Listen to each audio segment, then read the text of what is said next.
Mauserį, nusakykit, ką norit, bet pasaulio pabaiga ateis 15 metais. Aš jums rimtai sakau. Aš jeigu visos didinasi, jinai mažinasi. Bet gal konkrečiau būtų įdomiau, nes kas jums čia tokia pasaulio nuojauta pabaigos? Irena Starošaitė.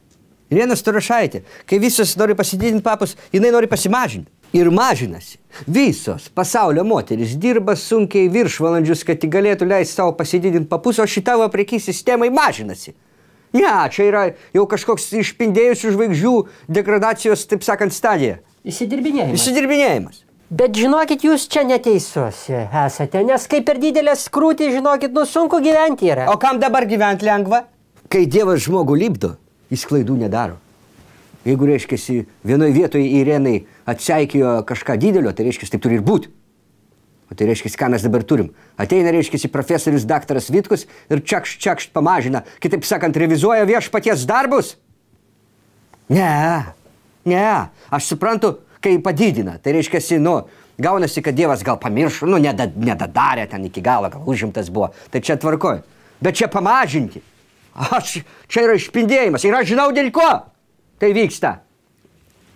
Net man pasidarė įdomu, dėl ko. Tai va, aš jums atsakysiu tuoj. Vot jūs dabar. Pasididinkit krūtinės savo. Ar kas atkreips dėmesį, kai visi aplinkui padidintom krūtinėm vaikšto? Niekam neįdomu bus.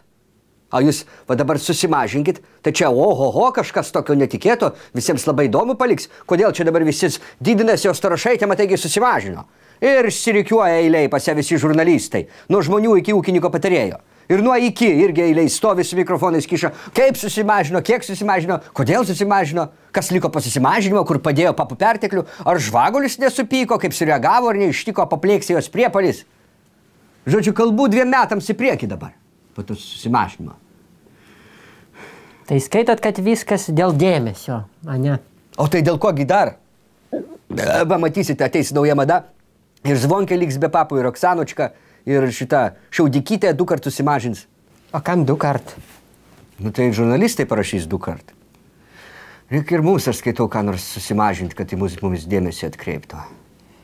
Kad dabar įstatymai, žinokit, neleidžia gyvūnams ten nei ausų, nei uodegų trumpinti. Tai čia galūnės. O kas jeigu, va aš jums davai šonkaulį išlupsiu, kad jūsų talija būtų gražesnė. Būsit kaip Šer. Norit? Einam, jums išlupsiu šonkaulį. Ar jums jau degikaulis gal labiau trukdo, kai jūs naudojatės? Ne.